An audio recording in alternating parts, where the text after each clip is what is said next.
Hello, welcome to another episode of Jim's Allotment Garden.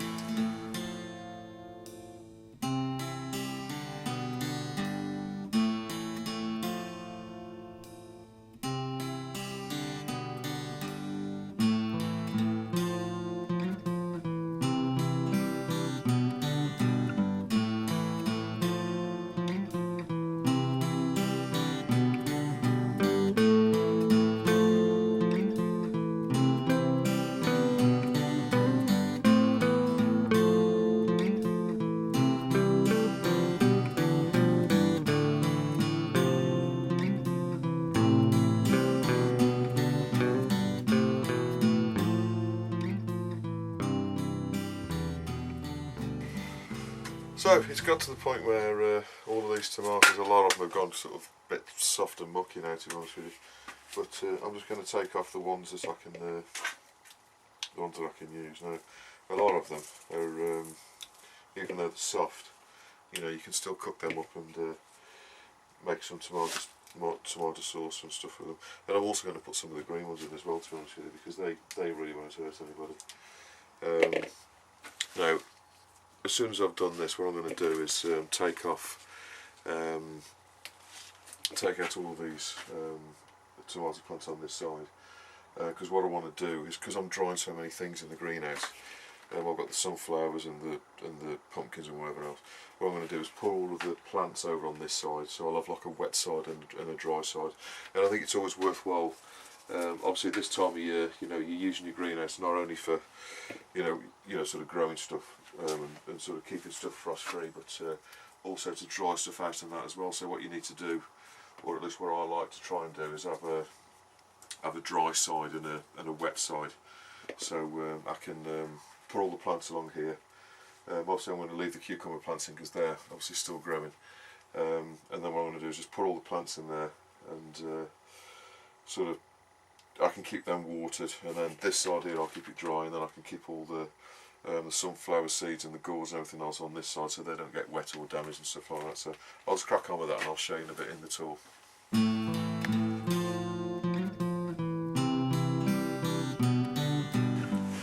Okay, so I just want to do a few of the comments that have come over in the past week or so. First one comes from Sandy Moth, and she was asking me about a comment I put on last week about composting sunflower stalks. Dependent on the sunflowers, obviously some of them are quite sort of narrow, and those will sort of break down and sort of compost quite well. But the ones that I've got, obviously the stalks are kind of you know, sort of 3 or 4 inches across, and they're really woody and sort of sinewy, and they just don't compost down very well. So what I basically do is just dry them out on the ground for a couple of weeks, and then I burn them.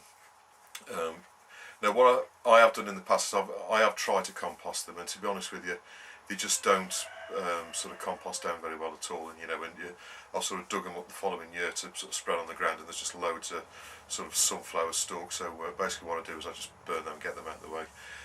There aren't many things that I don't compost in the garden, but that's basically one. The next comment comes from Brian Hubry, and he was asking me about the calabrese down the bottom, and he was saying, have you got problems with the roots? To be honest with you, no, there's no problems with the roots. There's no. This is the second lot that I've put in. The first lot were sort of come to fruition really quickly. They were only sort of that high, and you know, the heads on them were sort of like that. You know, when I cropped all of those earlier on in the year, and I thought, well, I'll try my arm and I'll put in a second lot, and the second lot we're now cropping. So it is basically down to the weather this year. Normally the calabrese normally grow, I don't know, about 3.5 foot tall, and they, you know, sort of have leaves sort of coming out like that.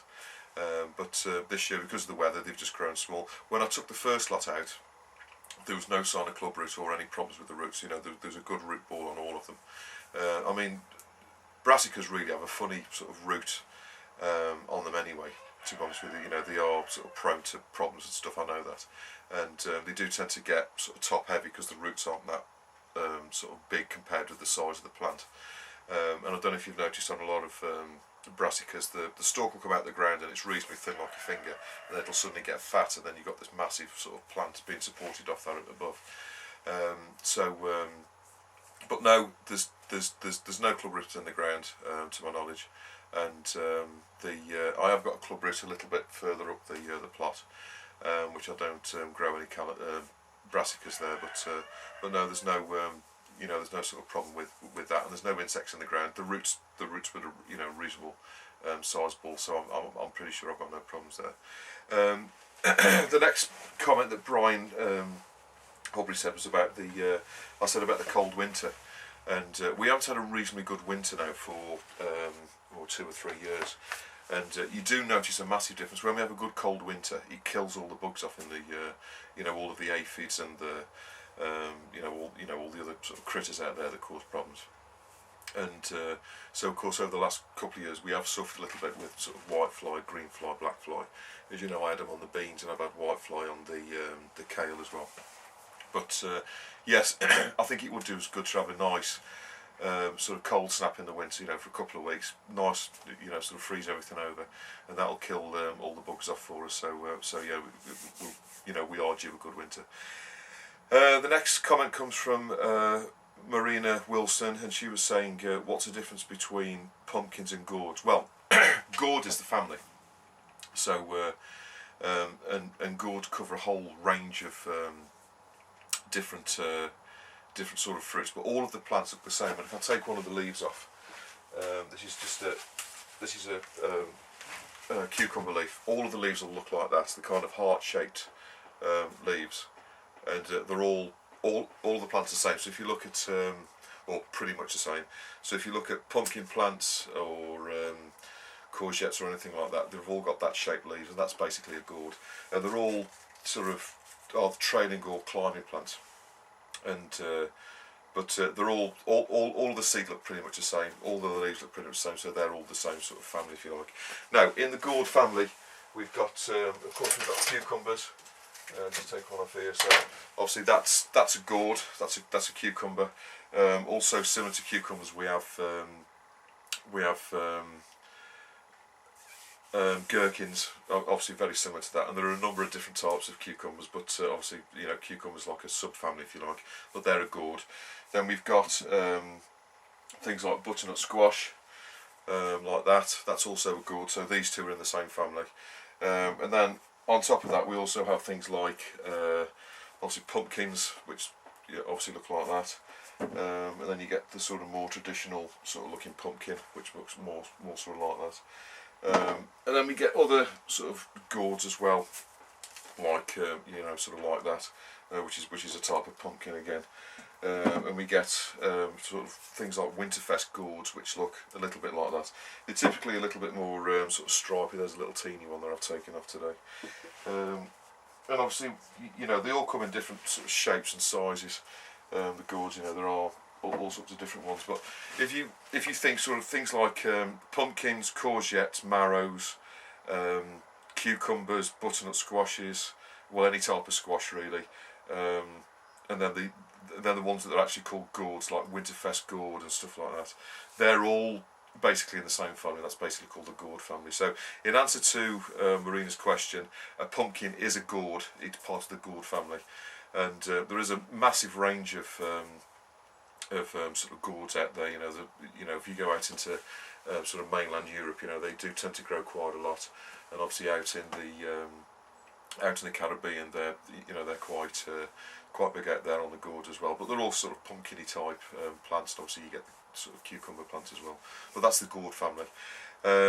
Next one comes from Mark Davidson, and he was saying about he was put a comment on regarding the jam that I was talking about last week, and he was saying about he puts lemon juice in his jams, and basically the reason that you put lemon juice in there is you need to increase the acidity of the sort of the jam mixture for all of the, basically when you're cooking jam, it's a chemical reaction, very much like any most cooking. It's a chemical reaction that you need to go on there to make it set, and obviously the setting element, if you like, which I explained last week, is pectin, and that's the substance that creates like the jelly sort of substance in there that makes it set. Now for the pectin to react and and sort of to make the jam set and go hard. You need the acidity of the mixture to be reasonably high. So when you are making jams, what you can do is put in if the fruit's reasonably sweet, so it's not sort of too acidic. What you need to do is increase the acidity or lower the pH of the liquid, or the mixture. And so what you can do is put lemon juice in there. Now the lemon juice won't flavour it too much, but what it will do is it'll create the right environment, if you like, for the pectin to react with the sugars to make the jam. So that's basically why you put lemon juice in there. Now a lot of fruits and stuff like that are acidic enough to do that. A lot of the plums and stuff like that have acids in them, but other fruits that are sort of more sweet, like strawberries, for example. Strawberry jams is possibly one of the most difficult to set, because there's a lot of sugar in there, and there's not a lot of acid, and there's almost no pectin. So that's where you need to put in pectin and potentially acid as well. So if you're making strawberry jam, what I would recommend is you put some kind of pectin in there. So you could put an apple in, or you could put Certo, which I explained last week. But you also need to put some lemon juice in there to basically to lower the pH, so so the pectin will react with the sugars. Now, obviously, in the good thing with Certo is you've got acids in there anyway. So if you put Certo in, it's certain to react. But yeah, if you are making your own jam, lemon juice is a good one to put in there. And the last comment comes from Pam Kemp, and basically they got some garlic bulbs, and they were saying that they don't want to put them in right now. And what's the best thing to do? If you haven't got your ground prepared to put your garlic in, now the things with garlic is it will grow over the winter, so you can put it in now. Or you can put it in January. A lot of people that I know put it in sort of this time of the year, but you can really wait till January till the ground starts to warm up a little bit. But if you do want to put it in now, there's no reason that you can't do that. Now the ground needs to be reasonably fertile for garlic, so you need to dig in loads of organic material and sort of fertilise and stuff like that to get it the ground really sort of fertile for it to grow properly. But if you're not wanting to put your garlic cloves in now, what you can do is leave them as the full bulb, and just put them in what I would suggest you do is put them in a paper bag, very much like most other seeds that you would keep, and then keep them in a sort of frost-free, dry place. Not particularly warm. If you can keep them cool, that's all the better. Keep them cool. Don't put them in the fridge, because the fridge tends to dry things out. But the best way to do it is to basically put them in a brown paper bag, put them in your shed, and hopefully the frost won't get to them. And they will store like that over the winter, all being well for you. What you can do is, if you've got a garage which doesn't freeze, like a brick built garage which doesn't freeze, that would be a better place to put them. But what I'll suggest you do is keep them dry, most certainly keep them dry, keep them cool, and keep them in the dark, and that will stop them from kind of sprouting. And then as soon as you bring them into the warm and some moisture, obviously they'll start to they'll sort of activate and start to grow.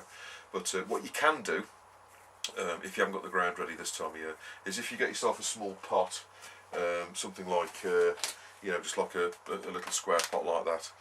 What I would suggest you do is plant them individually. So get yourself a number of little pots, and just like I did the onions earlier on in the year, what you can do is, or if you get some, the trays with cells in, what you can do is just bob them in some potting compost and start them off in your greenhouse or in your house or in a cold frame.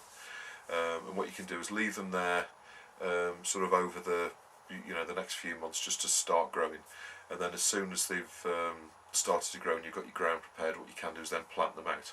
So to get a head start, what you can do is put them in some potting compost now in some little pots. And then plant them out later on in the year. But if you don't want to do that, you haven't got anywhere to store, to keep them also in the pots. What I suggest you do is store them in a bag, as I say, in the garage or whatever, and then plant them out in the spring when you're ready to go. So that's the comments for this week.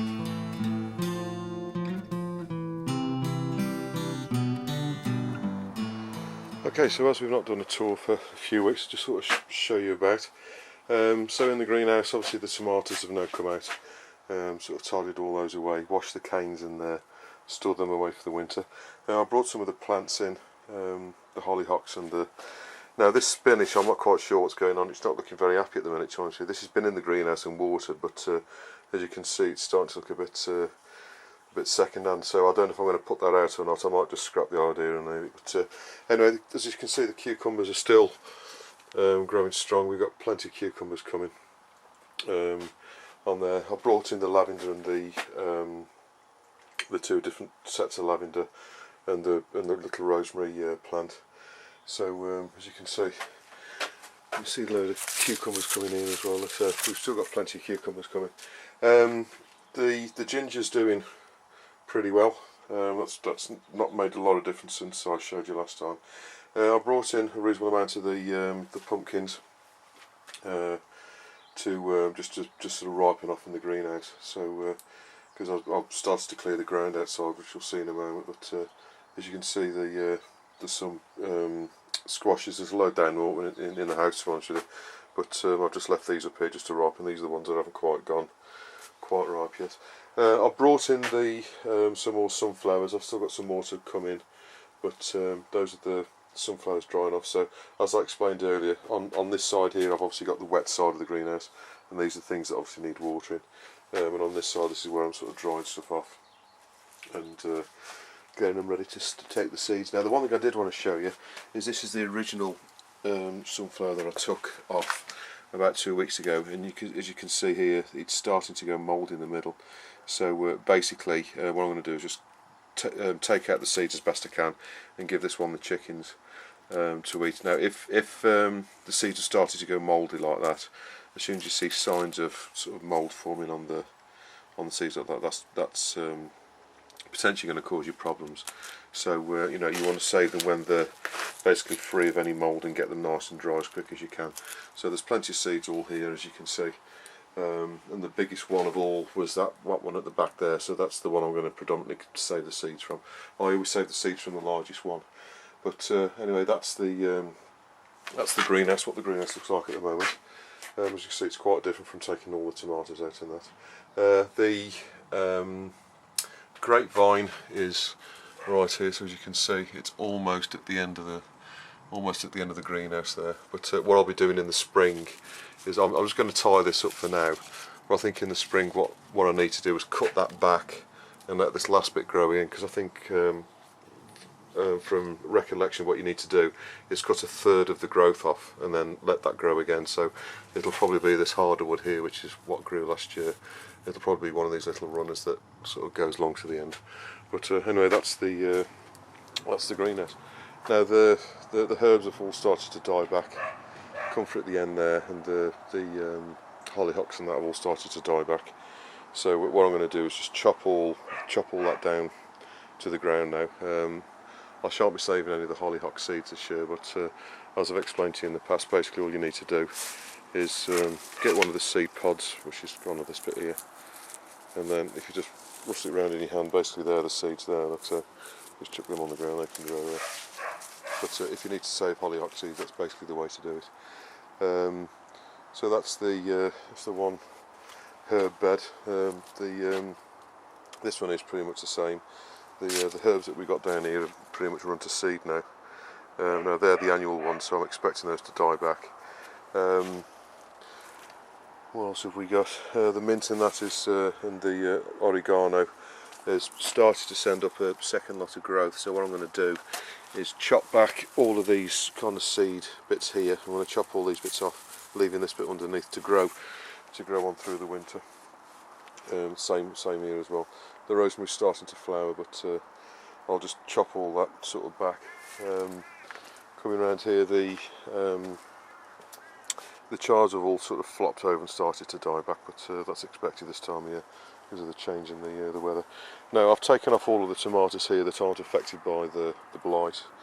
Unfortunately there has been a few on there, so I'm going to remove all of these plants in the next week or so, as soon as I get 5 minutes. And I'm going to cut all of this asparagus and comfering everything down as well. So I'm going to clear all this ground out here so it's down to ground level again as it was at the beginning of the year. Been really busy digging all the potatoes out. So I think last time you saw the allotments there was still 3 rows of potatoes here, so all of the potatoes here have come out. Leeks are growing here. I've taken out the sunflowers from here. There's still a few stalks over there I need to pull out, but I've got them all out from there. As you can see, that just left the espalier trees in there. The courgette plants are all starting to go over really now, so I'm just giving the last few to the chickens, and I'll be taking those plants out and putting them on the bonfire for later. The sweet pepper plants are going to be moved shortly. This one doesn't really seem to have done much at all, so I'm not expecting much from there, but this one I'm going to move that most certainly into the greenhouse to give it a little bit longer growing season, because that is actually still growing. And these are the potatoes. I've basically been digging those out today. I've been fetching loads of weeds out. I've been quite surprised how much bindweed I've actually found in the allotment. And I'll just quickly show you. This is bindweed. It looks kind of like spaghetti, and I've been digging quite a bit of that out. So I was quite surprised. But going back about 5 years ago, this is actually where the raspberries were in this row here, and that's where all the sort of bindweed comes from. Now bindweed will go down sort of 2 or 3 foot into the ground, so even though you're digging it out, the actual sort of the oldest bit of the root, like, you know, is very difficult to get to. It's in the subsoil, so you do find you get a bit coming up every so often, but I've been surprised how much there has been. It's obviously been a good year for it. Some more sunflowers here I need to put into the greenhouse to dry off. A couple of them have gone a bit mouldy. As you can see there, that's obviously the wet weather that we've had recently. But this one's here okay for storing in that little one. So I'll be storing them for chickens for later, and then these bigger ones, I'll probably just ditch them, to be honest with you. I don't really give anything that's mouldy to the chickens. In the first tunnel, the kale's doing quite well, even though it's still got a bit of whitefly on there. But we'll be eating a bit of that this weekend, and the Nero kale's still going okay. So that's not too bad. I've taken all the sunflowers out of here and put those on the bonfire ready to go in a couple of weeks' time. Now in the brassica cage, as you can see, there's this sort of black sort of mildewy stuff on the leaves, and that's basically the aphids. As you can see, I've got aphids underneath, so I need to basically spray these with some soap when I get 5 minutes. Look for a spider, it's huge. So I need to just sort of treat these as best I can. Now we have been eating the calabrese. This is the second lot that I mentioned before. As you can see, the heads are forming reasonably well now. So we've already eaten, I think, probably about half a dozen of these. But I've been quite pleased with those. For, you know, since it's the second crop of the year, they come on quite well. But I definitely need to get up here with some. So if you can see the white fly there, look, congregating underneath. So it's best to nip them in the bud as quick as you can, because you know, they start laying eggs on it. And if you saw on this leaf here, you can see the eggs on the leaf there. Obviously they're going to hatch out into another batch, so it doesn't take them long to multiply. So I'll be cleaning that up. So that's the second tunnel where the brassicas are. So that's not doing too badly at all. We've had quite a few Swedes and that from here. Spinach has been a dead loss really. I've not eaten any spinach at all this year. That's the row there, and that's not been very good. But we've had probably about 10 Swedes now. They've done all right. The parsnips are doing really well, and we've had loads of beetroot as well out of these 2 rows. As you can see, the rhubarb's starting to go over, but you still can pick it. You know these sort of bigger ones, you can still sort of pick those and eat those. But really I'm leaving them on now to sort of let all the goodness back into the roots, to strengthen the roots for next year. But anyway, that's what the rhubarb looks like. It all looks a bit sort of flopping over and stuff. Now this bit here, this is obviously where all the stuff was at the front. This has been all cleaned out today, so over the last couple of days. So the calendula flowers were there, they've all been pulled out and burnt. Then this is where the chickpeas and the lentils were. the lentils were a complete loss, and the chickpeas, I ended up with about, well, a handful of chickpeas out of the entire row, so that's not been much of a success. The pumpkins that were all here, and the gourds and that, they've all been picked. They're the ones in the greenhouse and down the house. So we've had a reasonable crop of stuff off the pumpkins and gourds and that this year. But no, the sweet corn's pretty ready to go. Now a sweet corn, this is a sweet corn here, as you can see. These little sort of feathery bits at the top are starting to go black, or are black. As soon as they go black, if you feel the side of it, you can feel the actual corns on the inside. So you know that that's ready to go. Now the way to pick it basically is grab the corn like that, and then just twist it to one side, and you'll find that it comes cleanly off the plant like that. So there's your corn. Now there's a number of ways you can cook this. You can leave it in the shells, or whatever you call it, like that, and then just put it straight in the microwave for 2 minutes on high, and you can cook it like that. Or you can take all the green off and obviously boil it in some water. Now what I tend to do is if I'm going to put it in the microwave, I tend just to pull it back a little bit, because what you can get is these little black flies going in there. Now if I just quickly look at that, as you can see, that's nice and clean in there. There's nothing in there too untoward. So what I would do is probably take off most of the these sort of coverings, if you like, and then just have a quick look to make sure it's okay, and then microwave it. That's the easiest and best way to do it, I find. So that's the sweet corn, and we've had a reasonable crop this year. It's not been brilliant. I've had much better years for the sweet corn, but as you can see, we've got some nice corns. Now I normally get about 4 or 5 corns on each plant, and as you can see, I'm basically getting 2 on each plant, and that's basically just because of the weather that we've had this year. Okay, moving on to the beans. As you can see, these are drying quite nicely now, so I'll be able to pick these off soon. In fact, I could probably take all of these off now, put them in the greenhouse before they get wet. But as soon as they've started to sort of go soft like that, you can take them off the plant and take them inside. So you can typically tell by they start to go discoloured.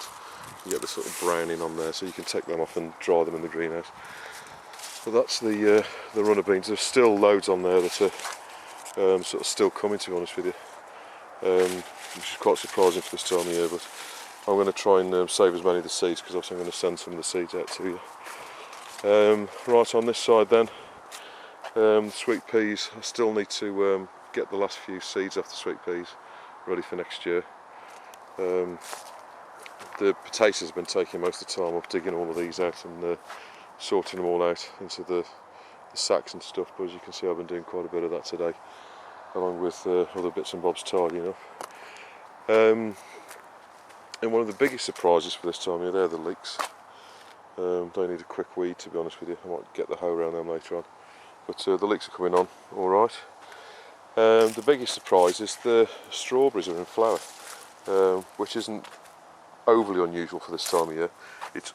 They're unlikely to amount to anything, because the frosts are likely to get them before anything actually comes to anything. But as you can see, there are some flowers on the strawberries, which shows we're having quite a mild autumn. Some nasturtiums growing in there as well. I need to get them out. But that's the strawberries. The one thing I did want to show you is just over here. My neighbour's got quite a sizable pumpkin growing, so I just thought I'd quickly show you. Now these pumpkins, he literally just stuck them in the ground and left them to it, and it's typically the case with